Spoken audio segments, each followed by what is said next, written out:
Hey guys, I have a cool concept invention. How to overcome the pressure of deep water ocean on a human body. We know we can't, we know that the body can't survive in deep water because of the pressure. It affects the human body, and humans are not meant to be in the ocean normally, unless we have a scientific breakthrough. Well, I might just have that. I don't know if I do, but it's just a concept, a theory. Okay, it's my concept and an invention idea. It's pretty easy. We know that the body cannot take the crushing effect of the ocean because the body is by itself, it's weak. We're not designed for it to absorb a lot of the weight and pressure above us. So what if we, in a sense, we become stronger, heavier, but not, I'm not saying fatter, but either our cells. What if our human cells, the cells you have in your body, your DNA becomes heavier, not by gaining weight, by a gravitational centrifugal force. We know that anything that spins adds weight to your body, and that's including every cell, every DNA strand, everything in your body gets heavier. So anything that spins in centrifugal force adds weight to your body. Think of being a superhuman. In other words, if you're 100 pounds and the more you spin in a circle, and centrifugal force, we're talking G-forces. Let's say you're G-force 5, 6, whatever the body can tolerate and is safe. You adding more weight to that body, that includes every single cell in your body, DNA strand, every drop of blood, everything in your body, it becomes more heavier. It's like becoming more stronger by adding more weight. So you're heavier than the person who is average G-force of the earth.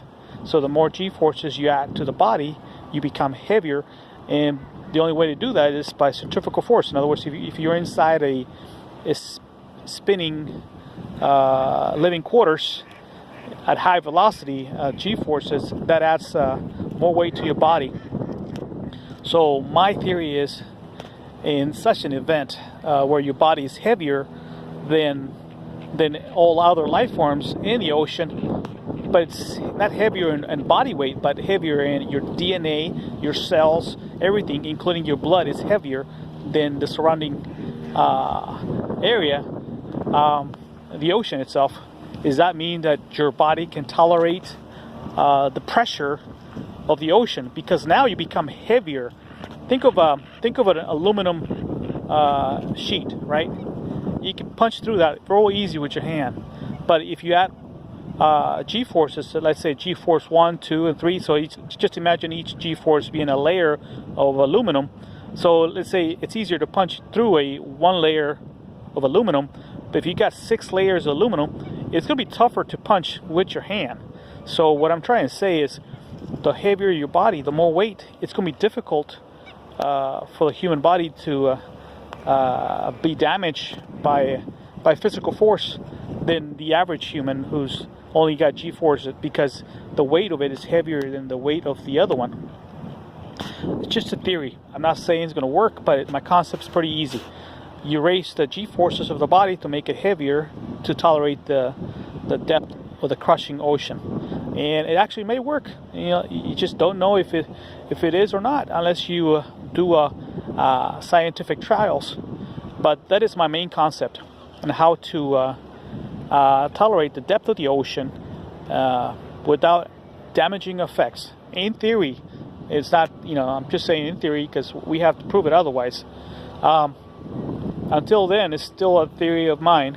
But like I said, how to tolerate the pressure of the ocean, and the only thing I can come up with, besides another reason I have, is the centrifugal force that adds weight to the human cells and DNA strands and the whole body itself as a whole. And that's through centrifugal force spinning and adding more G-forces to the body and making it heavier. Well, there you go, folks. Hope that helps a lot as far as knowledge.